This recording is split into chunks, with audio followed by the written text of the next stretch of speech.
Time now for US media superstar Megyn Kelly, and breaking tonight, one of the most disastrous weeks of the Sussex's 5-year marriage has just got a hell of a lot worse as sullen Prince Harry loses a high-profile court case against the UK government. And yet another of his pathetic public legal wrangles, the Duke of Delusion, failed in his high-profile bid to bring a challenge against the Home Office over its refusal to allow him to pay for police protection while in the UK. Now, the blow comes less than a week after the Sussex's overhyped New York car chase was globally exposed as a farce, which experts now believe has fueled increasing American sentiment for the Ginger Wincher to permanently return to Britain. So this is the moment. Kevin Roberts, he's the president of the highly respected Washington think tank, the Heritage Foundation, told the Daily Telegraph that just 2 to 3% of Yanks actually like the Montecito Moaners. 2 or 3% of the population that loves the nonsense that Harry and Meghan spew. You don't have to worry about Americans being on their side. They're on Britain's side. Should he be deported? We don't like him being in America, and we would love for him to come back to you or somewhere. I guess we, as Americans, we see Prince Harry the same way you see President Biden. You can have him back. Megyn Kelly.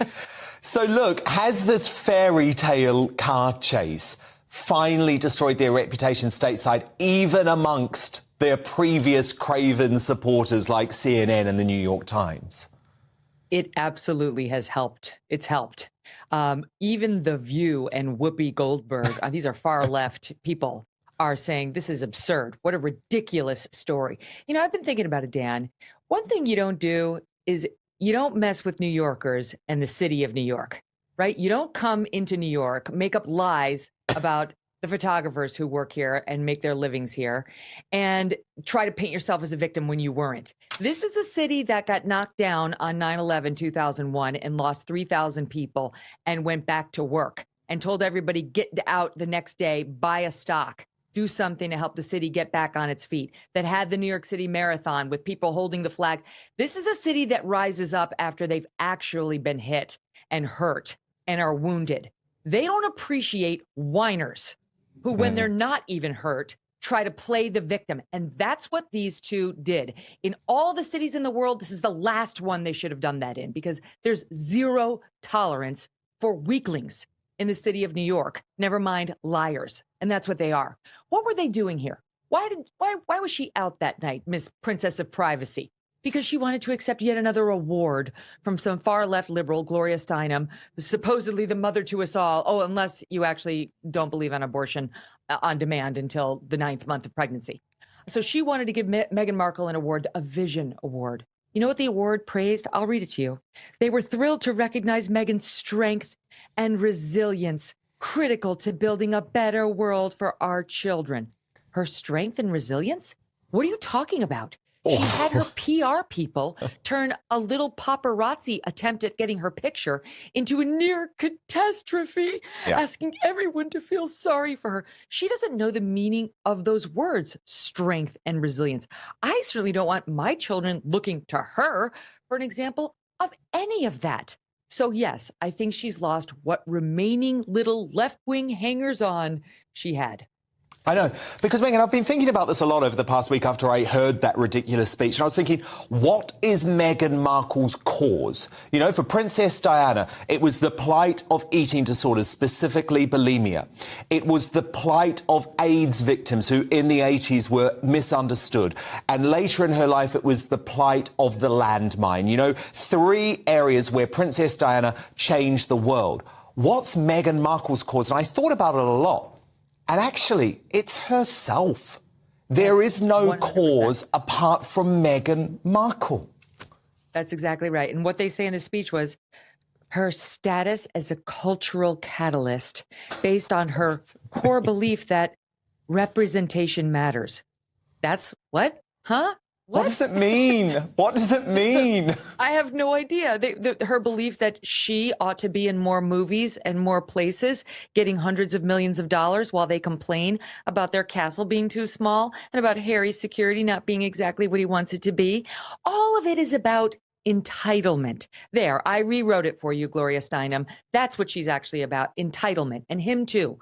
His lawsuit that he just lost in the UK is basically him saying, but I'm special. And I want the rules to be broken for me. You know, it reminded me of a story I heard about them when they were really little. And they came over here, Dan, with their mother, Princess Diana, Harry and William did. And she brought them, you know, she was always trying to show them what normal people live like.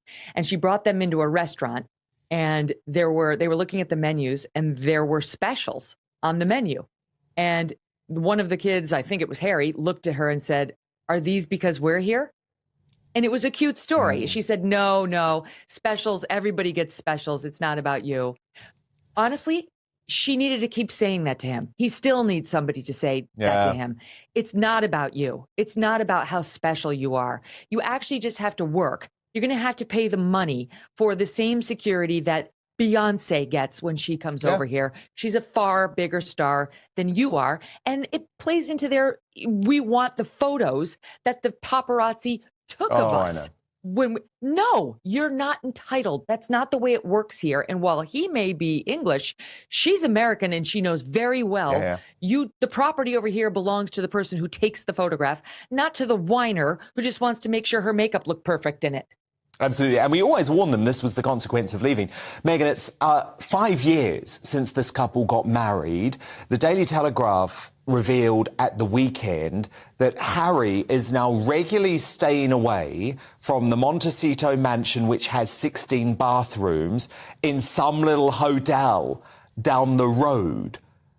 Do you think this marriage could be in trouble? Because why would he need to leave a mansion with 16 bathrooms? It doesn't really make sense, does it? First of all, can you blame him? Just some time away from that, yeah. No, I get you. He is. I mean, on that one, hashtag Team Harry. Go, get out.